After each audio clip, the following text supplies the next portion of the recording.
Të paktën 14 shërbime të reja do të shtohen për disa bashki, por edhe në nivel qarku të mbështetura nga UNICEF dhe Bashkimi Evropian në funksion të përmirësimit të përkujdesjes sociale. Gjatë aktivitetit Fondi Social 2026, Kryeministri Edi Rama theksoi se vendi ynë ofron kujdes të veçantë për 65.000 individ, por kërkoi që në këtë sistem të përfshihen familjet. Që sot Shqipëria të kujdeset në mënyrë të posaçme për 65.000 individ, është e rëndësishme që në bashkit të shtymë shumë më tepër përfshirjen e familjeve në këtë sistem përkujdesje sociale. Shefi i qeverisë theksoi se buxheti i vitit 2026 është dëshmia e rritjes së vëmendjes së përkujdesjes sociale. Është 17% më i lartë këtë vit se sa vitin e shkuar, por buxheti nuk është e gjitha dhe nuk i thot të gjitha. Për këtë arsye, na duhet që këtë proces decentralizimi ta thellojmë, ta bëjmë më të konsoliduar dhe në ndërkohë të rrisim patjetër edhe cilësinë e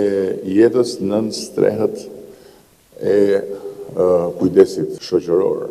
Nga ana e tij, ambasadori i Bashkimit Evropian në Tiranë Silvio Gonzato theksoi se 100 milion euro janë dhënë nga Unioni për përfshirje në projekte punësimi, por edhe zhvillimi social të qytetarëve, teksa nga autoritetet kërkoi jo vetëm harmonizim të legjislacionit vendas me atë të BE-s. Duhet të ketë zbatim efektiv që kërkon buxhet, burime të duhura njerëzore dhe sisteme të forta të përkujdesjes. Harmonizimi i legjislacionit me atë të Bashkimit Evropian është i rëndësishëm, por nuk mjafton pa zbatim. Duhet të ketë një rishikim të ligjit për përkujdesjen sociale për të parë se çfarë funksionon dhe çfarë jo.